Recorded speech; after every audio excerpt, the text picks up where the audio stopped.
샬롬 샬롬 샬롬 샬롬. 하나님 사랑합니다. 여러분 주 안에서 사랑합니다. 신명기 14장 18절에서 22절, 야고보서 1장 26절에서 27절, 물들지 않는 경건, 이런 내용으로 함께 은혜를 나누도록 합니다. 신명기의 24장은 1절에서 22절까지 전체입니다. 18절에서 22절, 너는 애굽에서 종되었던 일과 내 하나님 야훼께서 너를 거기서 속량하신 것을 기억하라. 이러므로 내가 네게 이 일을 행하라 명령하노라. 내게 밭에서 곡식을 뺄 때 그 한 뭇을 밭에 잊어버렸거든. 다시 가져오지 말고 나그네와 고아와 과부를 위하여 남겨두라. 그리하면 내 하나님 야훼께서 내 손으로 하는 모든 일에 복을 내리시리라. 내가 내 감람나무를 떤 후에 그 가지를 다시 살피지 말고 남은 것은 객과 고아와 과부를 위하여 남겨두며, 내가 내 포도원의 포도를 딴 후에 그 남은 것을 다시 따지 말고 객과 고아와 과부를 위하여 남겨두라. 너는 애굽 땅에서 종되었던 것을 기억하라. 이러므로 내가 네게 이 일을 행하라 명령하노라. 예, 이 부분이죠. 예, 2월 14일 발렌타인데이죠. 예, 유래 여러분들 혹시 아십니까? 발렌타인데이의 유래에 대해서는 로마 시대 때 로마 교회 성 벨렌티누스 주교가 군인들의 군기 문란을 우려해서 남자들을 더 많이 입대시키기 위해 결혼을 금지하던 황제 클라우디우스 2세의 명령을 어기고 신부가 남녀를 몰래 결혼시키려다 걸려서 시험을 당했는데, 발렌티누스 신부가 사형을 당한 날이 바로 2월 14일이라고 합니다. 예, 즉 군인들의 혼배 성사를 집전했다가 순교한 날인 2월 14일을 기념하기 위한 축일이라는 주장, 서양에서는 전설성의 순교자 성 발렌티누스가 순교한 날이자 겨울잠에서 깨어난 새의 암컷 수컷이 서로 짝짓기 하는 날이 2월 14일이라고 믿는 데서 유래했다는 주장이 있습니다. 14세기부터 연인들의 축제일로 기념하게 되죠. 14세기면 1400년대입니다. 그래서 그날은 연인들이 서로의 사랑을 확인하는 날로 자리매김하면서 특히 여성이 남성에게 선물과 카드를 주었으나, 선물로는 지금은 초콜릿을 선물로 주는 날로 인식되어서 초콜릿이 많이 사용되는데, 18세기 엽색가 카사보나가 사랑을 유발시키는 마약으로 초콜릿을 선전한 것이 계기가 돼서 사랑을 상징하는 대표적인 선물이 되었다고 하네요. 그런데 금년에 발렌타인데이를 하루 앞둔 2월 13일에 서울 중구 명동, 금년이 아니라 작년이네요. 그죠? 예, 우리은행 앞에 특별한 콘서트가 열립니다. 가수 중에 기부천사로 알려진 김정은 씨가 참석해서 눈길을 끌었는데, 이날 이들이 거기에 모인 것은 발렌타인데이를 기념하기 위해서 모인 게 아니라 볼렌티어 데이를 선전하기 위함이었다라고. 비슷하죠, 단어가. 볼렌티어는 자원봉사를 의미합니다. 이 행사는 한국대학생 리더십 센터 지원봉사 원정대에서 기부 문화를 활성화하기 위해서 마련했다고 하네요. 앞으로는 발렌타인데이로서 초콜릿 촉진을 위한 날이 아니라 섬김의 날, 봉사의 날로 볼렌티어 데이로 거듭나기를 소망해 봅니다. 또한 화이트 데이는 대한민국, 일본, 타이완에서 3월 14일에 지내는 일종의 기념일이기도 하죠. 발렌타인데이에는 여자가 남자에게, 한 달 뒤인 화이트 데이에는 반대로 남자가 여자에게 선물을 주는 날로 알려졌습니다. 화이트 데이의 기원에는 여러 가지 이야기가 있죠. 그 가운데 1965년 일본에 마시멜로 제조업자가 만들어냈다는 설이 있는데, 그때는 마시멜로 데이로 불리다가 나중에 화이트 데이로 바뀌었다고 합니다. 그 뒤로 초콜릿 제조업체도 화이트 초콜릿을 판촉하기 시작을 하죠. 그래서 일본에서는 남자가 마시멜로, 화이트 초콜릿이나 사탕 등을 사랑하는 여자에게 선물로 주는 날이 됩니다. 즉 받은 선물에 대한 반응, 감사로 화답을 하는 날이 된 것이죠. 그러다 보니 십자가의 사랑을 받고 보혈로 구원을 받은 성도가 하나님께 받은 바 은혜를 보답하고 하나님을 경외하기 위해 말세에 어떤 자세로 우리가 살아야 될 것인가. 분명한 것은 우리는 이 세상에 속해 땅을 밟고 살아가고 있지만 천국에 소속된 천국 시민이죠. 따라서 하나님의 자녀는 이 땅에 살고 있지만 궁극적으로는 영생이 있는 하늘나라에 소속적으로 천국에 속한 사람입니다. 따라서 삶의 목표와 추구하는 모든 삶에는 하나님께 영광을 돌리는 삶이 되어야 마땅하죠. 그 가운데 하나님의 속성을 닮아야 하는데, 거룩하신 하나님의 자녀로 거룩함, 즉 구별된 경건성이 가미되어야 합니다. 구원받은 성도는 아무리 세속화된 세상에 살지만 그래서 구별된 경건을 삶을 살아야 마땅하겠죠. 그러므로 성도인 우리는 경건한 삶을 위해 예배를 드려야 하고, 말씀을 읽고 듣고 순종해야 하고, 기도 생활을 잘해야 합니다. 오늘 참된 경건의 삶, 세속에 물들지 않는 경건은 어떤 삶이 되어야 하는가 함께 은혜를 나눠봅니다. 혀를 잘 다스려야 된다. 야고보서 1장 26절이죠. 누구든지 스스로 경건하다 생각하며 자기 혀를 재갈 물리지 아니하고 자기 마음을 숨기면 이 사람의 경건은 헛것이다 말씀합니다. 우리가 스스로 경건하다고 하면서 자기 혀를 재갈 물리지 않으면 헛된 경건이라고 하신 거죠. 이것의 의미는 아무리 기도를 많이 하고 찬송을 부르고 예배에 많이 참석한다 할지라도 혀를 다스려 말을 삼가하지 않으면 헛된 경건이 된다라는 겁니다. 우리가 경건한 삶을 위해서 반드시 혀를 다스리고 말을 삼가야 되죠. 심지어 말을 삼가기 위해서는 혀에 재갈을 물려야 한다라는 말씀도 있습니다. 혀에 재갈을 물린다는 것은 오늘날 기계적인 용어로 말하면 혀에 브레이크를 달아야 된다라는 뜻을 가지고 있습니다. 사람이 타는 말이나 소를 부릴 때 입에 망을 씌우거나 무엇을 물리면 입을 함부로 놀릴 수 없어서 일을 잘하게 되죠. 그래서 소의 망을 그래서 씌웁니다. 그렇지 않으면 자꾸만 먹이가 보이면 그 입으로 먹이를 먹으려 하기 때문에 일을 잘하기가 어렵다. 그래 집중이 안 된다는 거죠. 우리가 사람을 사귀어 보면 입이 가벼운 사람이 있는데 사귀기를 조심해야 합니다. 여러분들은 은혜를 쉽게 받고 무슨 일은 잘하는데 후에 말로 은혜를 쏟아버리는 경우를 주변에서도 종종 보실 거예요. 어느 부부가 정말 오랜만에 데이트를 즐기기 위해 결혼 5년 만에 외식을 하자고 나갔어요. 아내는 부푼 기대를 갖고 길을 나서서 오랜만에 남편의 팔짱도 끼워보고 싶고 이리저리 어린아이처럼 뛰고도 싶었습니다. 오늘은 남편이 명동에 가서 분위기 좋은 카페에 들어가 맛있는 차를 한 잔 살 것인가? 요즘은 명동이 아니라 압구정, 신천, 이대 이런 곳들이죠. 아니면 백화점에 들어가 당신 마음에 드는 것이 있으면 한번 골라봐라고 할까라고 상상하고 처음부터 김치국물 먼저 잔뜩 마시고 아내가 부푼 기대를 가지고 떠났다고 그래요. 그동안 아이를 키운다고 외식 한번 제대로 해보지 못했는데 오늘 점심은 모처럼 칼을 들고 비우스틱을 잘라볼 수나 있을까. 아주 꿈이 많은 소녀처럼 외출을 나가서 데이트를 하는데 얼마나 갔는지 남편이 갑자기 팔짱을 낀 아내의 손을 뿌리치더니 아내를 향해 이렇게 말하더랍니다. 당신 집에서 나올 때 가스밸브 잠그고 나온 거야? 그 다음은 여러분 상상에 맡기겠습니다. 우리가 말을 절제하지 못한다면 반드시 말을 함부로 하게 되고 또한 결국 말에 따른 행동이 따르지 못함으로 스스로 속이는 거짓말쟁이가 되기도 합니다. 이런 습관이 반복되면 우리가 아무리 기도를 하고 말씀을 가까이 한다 할지라도 그 경건은 헛된 경건이 되는 거죠. 적어도 우리가 경건한 삶이 거짓되지 않고 위선되지 않으려고 한다면 몇 가지 유념해야 될 것이 있습니다. 전도서 5장 2절에 보면 너는 하나님 앞에서 함부로 입을 열지 말며 급한 마음으로 말을 내지 말라 이렇게 말씀합니다. 이와 같이 헛된 경건의 삶이 되지 않고 참된 경건한 사람이 되기 위해서는 우선은 우리가 하나님 아버지 앞에서 살고 있음을 기억해야 되겠죠. 본문 27절에 하나님 아버지 앞에서라고 행하고 권합니다. 왜 하나님 앞에서 있다는 마음과 자세가 중요할까? 우리가 하나님 앞에 살아야 모든 행동을 조심스럽게 하게 되겠죠. 우리가 누구 앞에 있느냐 하는 것은 우리 행동에 영향을 줍니다. 어른 앞에 노는 것과 자기들끼리 노는 것은 행동과 말투가 달라지죠. 자기끼리 놀면 아무 말이나 행동을 합니다. 남을 의식하지 않습니다. 버릇없는 행동이나 이런 말들이 많이 튀어나오죠. 이상한 은어, 좀 좋지 않은 욕설 같은 것도 청소년들을 보면 자기들끼리 있을 때는 너무 빠르게 무슨 말을 하는지 알 수가 없는 말들 많이 하죠. 반면에 부모님 앞이나 어른들 앞에서 놀다가는 나도 모르는 사이에 조심스럽게 행동을 하고 말도 조금 조심하죠. 그래서 상스러운 말을 잘하지 않도록 그렇게 됩니다. 그래서 옛날 어른들이 항상 치놀아라 이런 말씀을 많이 하죠. 무슨 말인가 하면 나이가 좀 든 사람들하고 놀아라 뜻이에요. 이런 예화가 교회에 맞지 않지만 그러나 태도 때문에 비유한다면 술을 배울 때 동생들과 배우느냐 아니면 어른이나 형님들과 함께 배우느냐에 따라서 술 마시는 술 주정 이런 것들이 아주 버릇이 잘 들기 때문에 아버지에게 배운다 이런 말도 있습니다. 사람들은 자꾸만 눈에 보이지 않는다고 해서 하나님 앞에 아닌 줄을 착각하며 사는 경우가 너무나 많은데 우리가 하나님 앞에서 살고 있음에도 불구하고 하나님 없는 것처럼 착각하며 아무렇게나 행동하고 말을 하고 많은 사람들에게 불경건한 모습을 보일 때가 많습니다.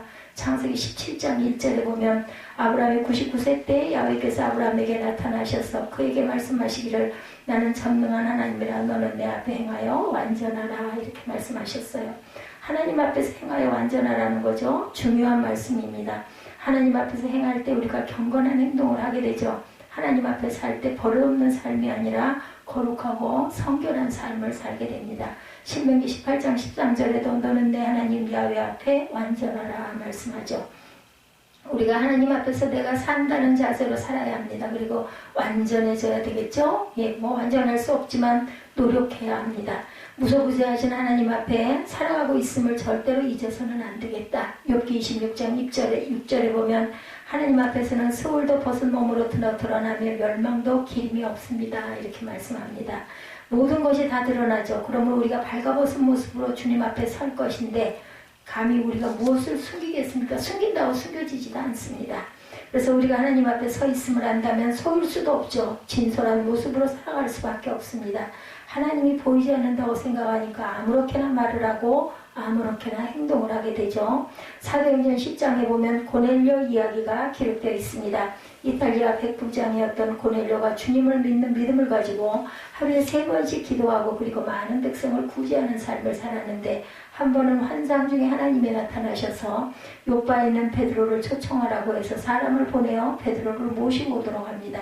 그런데 베드로가 자기 집에 도착했을 때 고넬료가 베드로에게 고백하죠. 내가 곧 당신에게 사람을 보내었는데 오셨으니 잘하였나이다. 이제 우리는 주께서 당신에게 명하신 모든 것을 듣고자 하여 다 하나님 앞에 있나이다. 고넬료가 고백한 내용 중에 우리가 다 하나님 앞에 있나이다 이렇게 말했는데 무슨 의미인가요? 이 말씀은 그것은 곧 하나님을 모시고 하나님의 선한 말씀에 순종하며 살고 있다라는 뜻입니다. 그 결과 고넬료는 많은 사람을 구제합니다. 그러므로 우리는 항상 하나님 앞에 살고 있음을 잊지 말아야 되겠죠. 하나님 앞에 살고 있음을 기억해야 합니다. 따라서 우리는 말씀에 순종해야 되죠. 말이 행동과 실천보다 앞서지 말아야 합니다. 무슨 유익한 말을 하더라도 심판을 받게 되므로 말을 함부로 하지 말아야 된다는 거죠. 하나님 앞에서 정결하고 더러움이 없는 경건한 삶이 되려고 하면 말도 조심해야 되지만 경건한 삶이 수반되어야 합니다.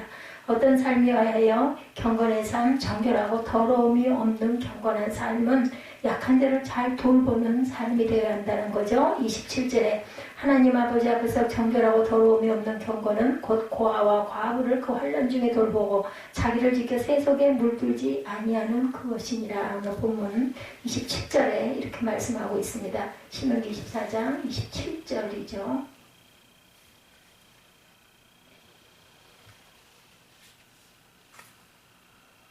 야고보서 신명기 24장 우선은 어려운 이웃을 잘 돌보는 삶이 되어야 한다는 거죠. 우리가 잘 아는 대로 하나님이 지적하신 약한 자, 어려운 이웃을 대표적으로 세 부류 사람들, 고아와 과부와 나그네. 구약 성경에 본 이 내용의 말씀은 곳곳에서 말씀합니다. 신명기 24장 18절에서 22절에 보면 곡식과 추수할 그 때를 그만 잊어버리고 어느 한쪽에 추수하지 않은 곳에 있거나 베어놓고 가져오지 못한 것이 있으면 다시 가져오지 말라 이렇게 말씀하고 있죠. 그 이유는 남은 것으로 나그네와 고아와 과부들이 와서 갖고 갈 수 있도록 하기 위함이라는 거죠. 그 이유는 그 남은 것으로 나그네와 고아와 과부들이 와서 갖고 갈 수 있도록 하기 위해서다. 아울러 감람나무를 떤 후에 아직도 꼭대기에 남아있거나 포도원에 포도를 떤 후에 그 남은 것이 있으면 다시 따지 말고 객과 고아와 과부를 위하여 남겨두라 이렇게 말씀한 것이에요. 이렇기 때문에 너는 애굽에서 종되었던 오늘 18절에 종되었던 일관의 하나님 야훼께서 너를 거기서 성령하신 것을 기억하라. 그리고 22절에 반복하여 강조하면 너는 애굽 땅에서 종되었던 것을 기억하라 이렇게 말씀하죠. 종되었던 것을 기억하라. 그렇다면 오늘날 우리가 하나님을 경외하는 신앙을 갖고 경건한 삶을 살려고 한다면 반드시 해야 할 일이 바로 어려운 이웃을 돌보는 일, 봉사하는 일을 해야 된다는 거죠. 이웃을 섬기는 일을 해라. 이 일을 하지 않고는 아무리 하나님을 찬양하고 기도를 외쳐 부르짖고 방언을 한다 할지라도 참된 경건이 아니라는 것입니다. 정결하고 더러움이 없는 참된 경건의 삶은 고아와 과부와 나그네를 위한 나라의 일부를 떼어주어야 한다는 것이죠. 야고보서 2장 14절에서 17절에 내 형제들아 만일 사람 믿음이 있노라고 행함이 없으면 무슨 유익이 있으리요. 그 믿음이 능히 자기를 구원하겠느냐. 만일 형제나 자매나 헐벗고 일용할 양식이 없는데 너희 중에 누구든지 그에게 이르되 평안히 가라 덥게 하라 배부르게 하라 하며 그 몸에 쓸 것을 주지 아니하면 무슨 유익이 있으리요. 이와 같이 행함이 없는 믿음은 죽은 믿음이다. 히브리서 13장 16절에도 오직 선을 행하고 서로 나누어 주기를 잊지 말라. 하나님은 이 같은 제사를 기뻐하시느니라 말씀합니다. 사도 바울의 로마 선교 이후 기독교인들은 천한 쓰레기 무법적 범죄자로 몰리고 로마인들의 미움을 한 몸에 받았어요. 우리가 이런 주의를 우리가 사회봉사 주의를도 만들어 나가고 교회마다 보면 여러 가지 봉사를 위한 행사들을 많이 하고 있습니다. 기독교가 가장 심한 박해를 받은 것은 로마 제국 때였죠. 로마의 기독교 탄압과 박해는 알려진 것보다 훨씬 잔혹했다고 합니다. 바울의 로마 선교 이후 기독교는 천한 쓰레기 무법적 범죄자로 몰리고 로마인들의 미움을 한 몸에 받았는데 권력기관이 취약했던 카라굴라, 네로, 도미티우스 같은 황제들은 자신들의 정책 실패나 국가 재난의 책임을 기독교인들에게 뒤집어 씌웠어요.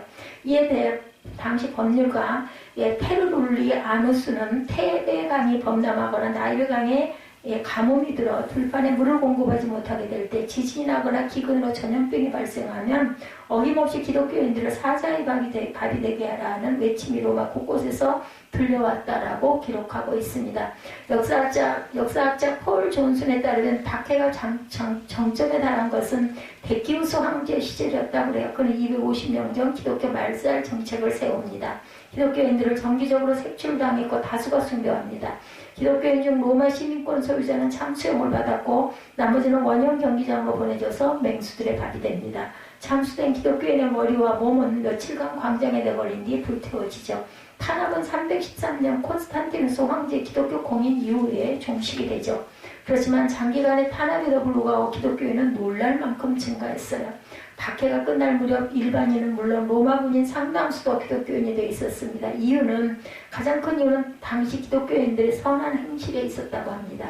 기독교인들은 로마의 모진 박해 속에서도 신실한 삶의 모습을 잃지 않았어요. 그들은 늘 예의 바르고 겸손했으며 자선활동에 열심이었다고 그러네요. 테르툴리아누스는 이렇게 적어 후세에 남깁니다. 기독교인들은 얼마나 서로를 사랑하는지 그들은 원할 때마다 그리고 할 수 있을 때마다 동전을 가져왔다. 누가 강요해서가 아니었다. 이렇게 모인 돈은 축제나 파티가 아니라 빈곤층에 음식을 제공하거나 그들의 장례비로 사용되었다. 고아와 나이 많은 노예들, 파산한 선원들, 산섬 감옥에 갇힌 사람들, 이들은 모두 기독교인들이 낸 돈의 수혜자였다. 그랬습니다. 기독교인들의 박해주의가 로마인들의 마음을 움직인 거죠. 당시 로마인 복지제도가 전무에 많은 빈곤층들이 있었습니다. 국가마다 방치한 이들이 돕는 기독교인들의 광범위한 자선활동은 로마 사회의 신선한 감동이 아닐 수가 없었죠. 이를 통해서 기독교는 로마의 국교로 가는 기틀을 마련할 수가 있었습니다. 초기 기독교 이 같은 역사는 오늘 한국교회와 기독교인들에게 의미 있는 시사점을 제시해 줍니다. 한국의 기독교는 전래 이래 이 땅의 근대화에 찬란한 기여를 해왔어요. 정치, 교육, 문화, 여성, 인권, 의료, 복지 등 기독교의 손길이 닿지 않은 곳이 없죠. 그렇지만 지금 한국교회는 따뜻한 눈길 대신 담담한 시선에 직면해 있습니다. 한국 기독교가 더 이상 사회에 감동을 주지 못하고 있죠. 그래서 여러 가지 어려운 일을 많이 겪고 있는지도 모릅니다. 특히 올겨울에 발병한 구제역 그리고 코로나19 그죠? 이 재앙이 왜 왔는지 우리는 깊이 돌아볼 줄 알아야 되겠습니다. 한국교회는 그동안 성장은 이뤘지만 사회와의 교감이 부족하다는 평을 들어왔다고 그러죠. 이제 울타리를 벗어나 사회 속으로 깊이 힘있게 파고들 때 초기 기독교가 그러했듯이 우리가 보다 많은 사회를 향하여 어려운 이웃을 향해 다가가야 할 때입니다. 오늘 우리들은 내가 누릴 것을 다 누리고 내가 하고 싶은 거 다 하고 절대로 하나님이 원하시는 참된 경건의 삶은 어렵다는 것을 깨달아야 되겠죠. 2008년 미국 타임지에 미국의 남자 테니스 챔피언 앤디 로드기 전 챔피언인 안드레 에거시에 대해 쓴 글이 실립니다. 내용은 로딕이 17세 때 안드레 에거시와 함께 비행기에 탑승했다. 앤디 로딕은 대선수와 함께 있다는 것에 대해서 매우 떨렸지만 안드레는 친절하게 하면서 물어볼 곳이 있으니 말하도록 용기를 주었다. 앤디 로딕은 안드레에게 가장 큰 후회가 무엇인지를 물어보았다. 로딕은 그들의 전문 분야인 테니스에 관련된 것을 기대했지만 안드레 에거시는 좀 더 일찍 자선단체를 시작하지 못한 것을 후회한다라고 말했다고 합니다. 심지어 1994년 어린이를 위한 자선재단을 설립한 안드레는 자신의 프로 테니스 생활은 어린이의 생활을 바르게 이끌기 위한 징검다리였다라고 말합니다. 안드레는 나는 큰 축복을 받았다. 그래서 그것을 돌려줄 수 있다는 것을 기쁘게 여긴다고 말하며 레크레이션과 교육 프로그램 지원을 통해 위험에 처한 아이들의 삶을 개선하는데 헌신하고 있다라고 말했다고 그래요.